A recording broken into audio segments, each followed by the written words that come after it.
GHMC వాజిల delimitation పెద్ద కుట్ర అని మాజీ మంత్రి మల్లారెడ్డి మండిపడ్డారు. 3 కార్పొరేషన్లు 7 మున్సిపాలిటీలు ఉన్న మేడ్చల్ను జీహెచ్ఎంసీలో కలిపారని, దాంతో అక్కడ అభివృద్ధి పూర్తిగా కుంటుపడిపోతుందని ఆయన ఫైర్ అయ్యారు.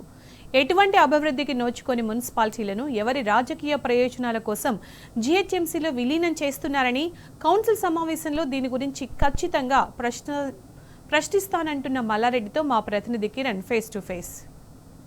జీహెచ్ఎంసీ వార్డుల లిమిటేషన్ పైన పూర్తి స్థాయిలో ఇటు బీఆర్ఎస్ వ్యతిరేకతను కనిపిస్తోంది. ప్రధానంగా డీలిమిటేషన్ పైన ఈరోజు కౌన్సిల్ సమావేశం జీహెచ్ఎంసీలో ఏ విధంగా ప్రశ్నించబోతున్నారు? మాజీ మంత్రి మల్లారెడ్డి గారు ఉన్నారు. సార్, ఎట్లా ప్రశ్నించబోతా ఉన్నారు? ఈ రోజు డీలిమిటేషన్ సంబంధించి దాదాపు 300 డివిజన్ చేసి పూర్తిగా మేడ్చల్ జిల్లాను రాజకీయంగా దెబ్బతీసేటువంటి కుట్ర జరుగుతుంది. ఇప్పుడు రాజకీయంగా ఎవరికి దెబ్బతీస్తే వాళ్ళకే దెబ్బ తగులుతుంది. నేను అది అంటలేను, నేను ప్రజల కోసం మాట్లాడుతున్నా.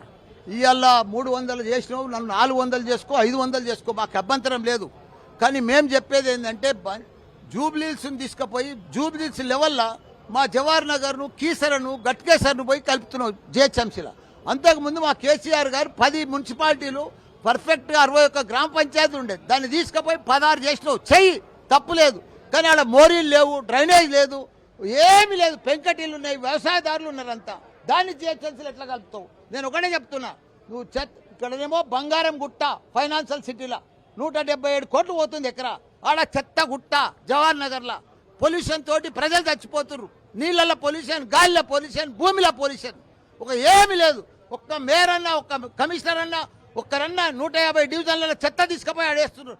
ఒక్కలన్నా పోయి చూస్తుర్రా?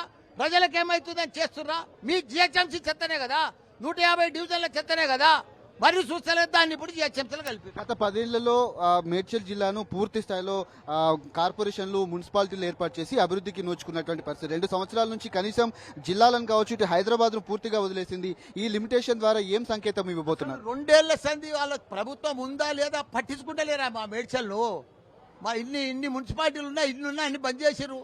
కానీ వాళ్ళకు మరి చూస్తలేరు, రూపాయి ఇస్తలేరు. నేను 2 ఏళ్ళ ఎంపీ ఉండి, ఎమ్మెల్యే ఉండి అసలు మరీ చూస్తలేరు. మాకు బాధ అనిపిస్తుంది. అసలు 2 ఏళ్ల సంది నేను ఎందుకున్నా, ఎమ్మెల్యే ఎందుకున్నా, రాజీనామా చేయాలనిపిస్తుంది నాకు. ఆ ప్రజల బాధ చూస్తే, నాకు ఆ ఘోరం చూస్తే. ఇది వారు చెప్తున్నటువంటి పరిస్థితి కనబడుతుంది. పూర్తి స్థాయిలో మేడ్చల్ జిల్లాను ఇబ్బందులకు గురి చేసేందుకు అక్కడ పెద్ద ఎత్తున చెత్త పేరుకుపోతుంది. దాన్ని కనీసం క్లీన్ చేసేటువంటి అవకాశం కనిపించట్లేదు. కానీ రాష్ట్ర ప్రభుత్వం కావాలని ఒక విధమైనటువంటి కుట్రలకు తెరలేపింది. ఖచ్చితంగా దీన్ని అంతటినీ కూడా కౌన్సిల్ సమావేశాల్లో ప్రశ్నిస్తామంటూ కూడా తాను చెప్తున్నటువంటి పరిస్థితులు కనిపిస్తున్నాయి. కెమెరామెన్ లక్ష్మణ్తో కిరణ్, టీ న్యూస్, హైదరాబాద్.